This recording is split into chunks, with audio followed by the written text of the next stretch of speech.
আসসালামু আলাইকুম রহমতুল্লাহি ওবরকাতুহ। সম্মানিত দর্শক, ইরান এবং আমেরিকার যুদ্ধ এখন তুঙ্গে। আপনারা জানেন যে পাকিস্তানের মধ্যস্থতায় সুইজারল্যান্ডে বসে ইরান এবং আমেরিকার মধ্যে একটি সমঝোতা স্মারক স্বাক্ষরিত হয়েছিল, MOU, যেটার প্রেক্ষিতে একটি চূড়ান্ত যুদ্ধবিরতি বা যুদ্ধের অবসান সেগুলো নিয়ে আলাপ আলোচনা হচ্ছিল। ঠিক সেই সময়টিতে অল অন এ সাডেন হঠাৎ করে আবার সেই যুদ্ধের দামামা বেজে উঠল। যখন এ ধরনের সমঝোতা চলছে এবং উভয় পক্ষ যেখানে আশাবাদী ছিল, আমেরিকা এবং ইরান, ঠিক সেই সময়টাতে হরমুজ প্রণালী নিয়ে নতুন করে আবার উত্তেজনা দেখা দেয়। ইরান শর্ত সাপেক্ষে সেই হরমুজ প্রণালী খুলে দিয়েছিল। তাদের শর্ত হলো এই, যেটা তারা MOU-তে উল্লেখ করেছিল। MOU-তে উল্লেখ করেছিল যে এই জায়গা থেকে যেতে হলে ইরানকে ট্যাক্স দিতে হবে এবং ইরানের যে কর্তৃপক্ষ, সেই কর্তৃপক্ষ থেকে যথাযথ অনুমতি নিতে হবে। দুটো অংশ, একটা ওমানের অংশ আর একটা ইরানের অংশ। ইরানের অংশে যে সকল জাহাজ চলাচল করবে তাদেরকে ইরানের অনুমতি নিতে হবে, আর ওমানের অংশে ওমানের অনুমতি নিতে হবে, এবং এইভাবেই সমঝোতার স্বাক্ষর হয়েছে। এর বাইরে আরেকটা শর্ত ছিল যে হুথিদের উপরে আক্রমণ চলছে এবং লেবাননে যে আক্রমণ চালাচ্ছে এবং সৈন্য সমাবেশ করেছে ইসরায়েল, তো সেখানে মূলত যে হিজবুল্লাহ, তো হিজবুল্লাহর সাথে সেই যুদ্ধে বহু হতাহত হয়েছে এবং আপনারা জানেন যে ইরান প্রথম দিন থেকে হিজবুল্লাহর প্রমোটর। তো এক্ষেত্রে শর্ত ছিল যে ইসরায়েলকে এই আক্রমণ বন্ধ করতে হবে, লেবাননের মাটি থেকে তাদের সৈন্য ফিরিয়ে আনতে হবে এবং যে সকল এলাকা তারা দখল করে নিয়েছে লেবাননের, সেগুলো ফেরত দিতে হবে। তো এগুলো নিয়ে টানাপোড়েন কথাবার্তা চলছিল এবং আপনারা জানেন যে ইতিমধ্যে এটা তৃতীয় দফা যুদ্ধ। এর আগে দ্বিতীয় দফা যুদ্ধ হয়েছে, প্রথম দফা যুদ্ধ হয়েছে এবং উভয় যুদ্ধেই, প্রথম এবং দ্বিতীয় দফা যুদ্ধে আমেরিকা এবং ইসরায়েল শোচনীয়ভাবে পরাজিত হয়েছে। অন্যদিকে ইরানের যথেষ্ট ক্ষয়ক্ষতি হয়েছে, কিন্তু তাদের যে আত্মমর্যাদা, তাদের যে সামরিক সক্ষমতা, এটি খোদ আমেরিকা এবং ইসরায়েলকে অবাক করে দিয়েছে। এবং আমেরিকা এবং ইসরায়েলের সৈন্যদের মধ্যে যে কী পরিমাণ প্যানিক, যেটি কল্পনা করতে পারবেন না। অনেক, মানে এটা সংখ্যা দিয়ে বলা যাবে না, হাজার হাজার ইসরায়েলি সৈন্য এবং আমেরিকান সৈন্য তারা মানসিক ভারসাম্য হারিয়ে ফেলছে এই দীর্ঘ যুদ্ধে। ভারসাম্য হারিয়ে ফেলছেন স্বয়ং ডোনাল্ড ট্রাম্প। তিনি, আপনি দেখবেন যে গত 2-3 মাস বা 4-5 মাস ধরে যে সকল কথাবার্তা বলছেন, এত হাস্যকর যে আমাদের দেশে কোনো, যাকে বলা হয়, আমাদের দেশে একজন লোক আছে ভাইরাল সিদ্দিক, মানে তিনি অনেক কথা বলেন। আমার কাছে মনে হয় যে ডোনাল্ড ট্রাম্প ইদানিং যে সকল কথাবার্তা বলছেন বা যে সকল কর্মকাণ্ড করছেন, সেটা ভাইরাল সিদ্দিকের যে কর্মকাণ্ড সেটাকে হারিয়ে গেছে। এখন সেই ডোনাল্ড ট্রাম্প, তিনি নিজেও কতটা ভীত সন্ত্রস্ত তার একটা উদাহরণ দিই। তিনি তুরস্কে একটা বৈঠকে ছিলেন। তো সেখানে তিনি, তাকে বহন করার জন্য নতুন যে একটা এয়ারক্রাফট কাতারের আমির তাকে দিয়েছেন, অত্যন্ত বিলাসবহুল, এটাই তিনি চড়ছিলেন এবং তিনি খুব প্রশংসা করছিলেন যে এর চাইতে ভালো নিরাপদ এয়ারক্রাফট আর হতে পারে না।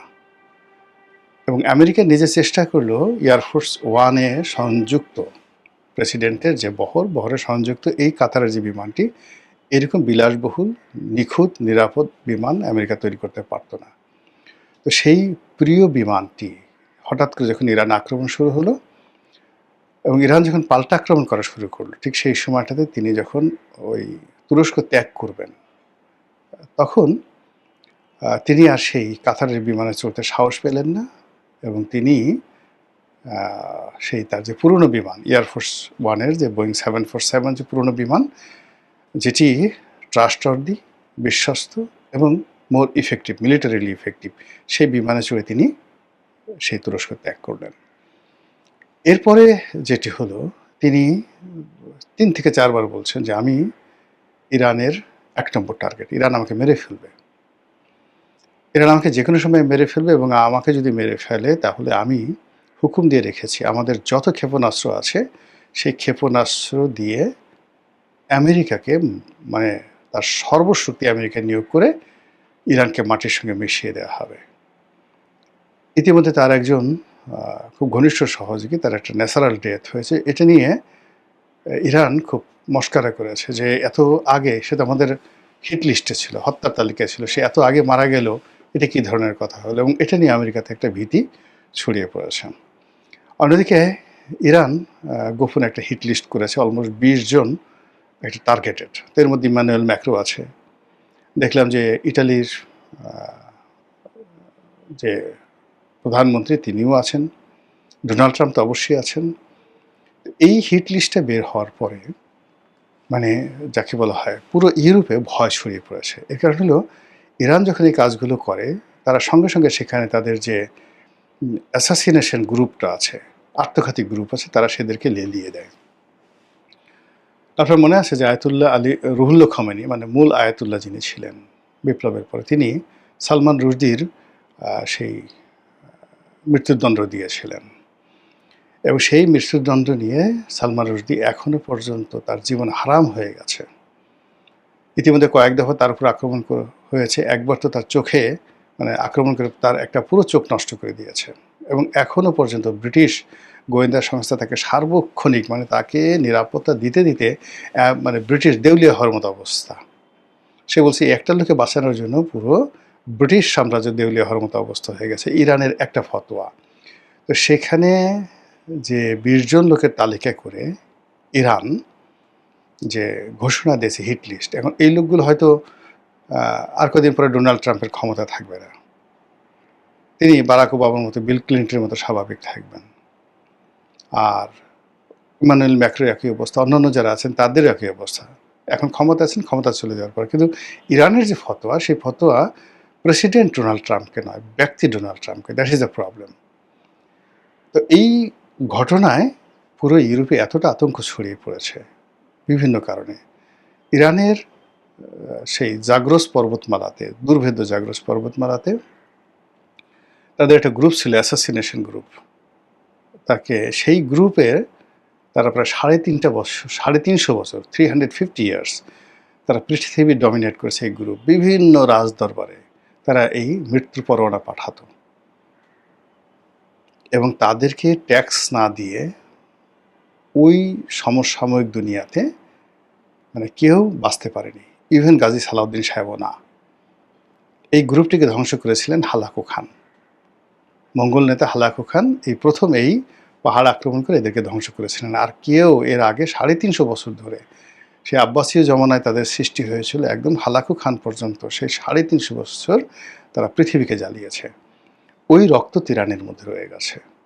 ফলে সেই রক্ত দিয়ে এই ২০ জন মানুষকে টার্গেট করেছে। ফলে কি হলো, যারা ইরানের মৃত্যুদণ্ড পেয়েছে তাদের ঘুম হারাম হয়ে গেছে। কেন? তারা জানে যে এই জাতিটি কি করে প্রতিশোধ নিতে হয় তা জানে এবং এদের রন্ধ্রে রন্ধ্রে এই জিনিসগুলো রয়ে গেছে। ফলে তাদের যে আতঙ্ক, সেই আতঙ্ক ইতিমধ্যে আরও বেড়ে গেছে যে ইরানের যে রেভলিউশন মানে ইরানের যে বিপ্লবী গার্ড, জিহ্বার জড়তার কারণে ইংরেজিতে এই যে রেভলিউশন শব্দটি বা রেভলিউশনারি এই শব্দটি আমি উচ্চারণ করতে পারছি না, এটা মানে একটা জড়তা, ইদানিং এটা হয়েছে, আগে ছিল না। তো যাই হোক, ইরানের যে বিপ্লবী গার্ড, সেই বিপ্লবী গার্ড তার একটা গুরুত্বপূর্ণ কর্মকর্তা তিনি বলেছেন যে একেবারে হোয়াইট হাউসের মধ্যে ঢুকে ডোনাল্ড ট্রাম্পকে মারা যে সক্ষমতা, মারার যে সক্ষমতা, এটা এখন আছে, ইরানের আছে। Iran can do it. Iran এতদিন এই কাজটি করেনি, কিন্তু এখন এই কাজটি তারা করবে। তো ফলে কি হলো যে এই যে ইরানের যে যুদ্ধ, এই যুদ্ধ তৃতীয় দফাতে যে যুদ্ধ, এই যুদ্ধ খুব দ্রুত শেষ হয়ে যাবে। দ্রুত শেষ হয়ে যাবে যে এর আগে ইরান যেটা প্ল্যান করেছিল এবং আমেরিকা যেটা প্ল্যান করেছিল, তো ইরানের প্ল্যানটা শতভাগ সফল হয়েছে, কিন্তু আমেরিকার প্ল্যান হয়নি।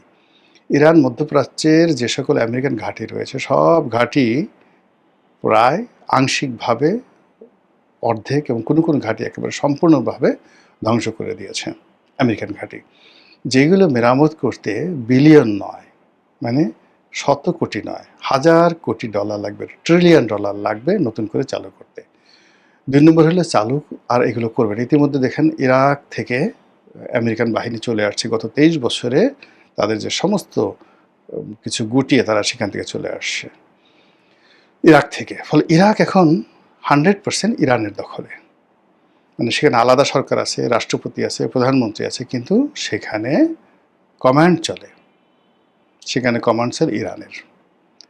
এরপরে জর্ডানে সামরিক ঘাঁটি আছে, এই ঘাঁটিও তারা রাখতে পারবে না, এবং জর্ডান তারা দখল করে নেবে, বা জর্ডান এখন যারা আছে তারা যেভাবে আমেরিকাকে বেস করতে দিয়েছে, ইরানকে তাদেরকে বেস করতে দিতে হবে। তাহলে ইরাকের পরে জর্ডান, আর জর্ডান যদি চলে আসে তাহলে পশ্চিম তীর, গাজা, নাবলুস থেকে শুরু করে পুরো এলাকাটা তাদের একেবারে দখলে চলে আসবে। এই যে তাদের যে লাইন আপ, সেই লাইন আপটা তারা ক্লিয়ার করে ফেলেছে, তার সঙ্গে সঙ্গে কুয়েতকে তারা নিউট্রাল করে ফেলেছে, অ্যাবসলিউটলি নিউট্রাল করে ফেলেছে।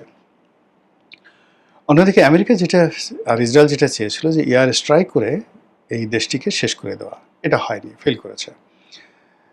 তারপরে তারা মিসাইল, ড্রোন আক্রমণ করেছে, সেটা ফেল করেছে। এখন এই মুহূর্তে তাদের যে মেরিন, তাদের যে নেভি, নেভাল ফোর্স, সেই নেভাল ফোর্স দিয়ে তারা শত শত সেই সামরিক যান এই ইরানের উপকূলে তারা নৌ অবরোধ দিচ্ছে, এবং সেখান থেকে তারা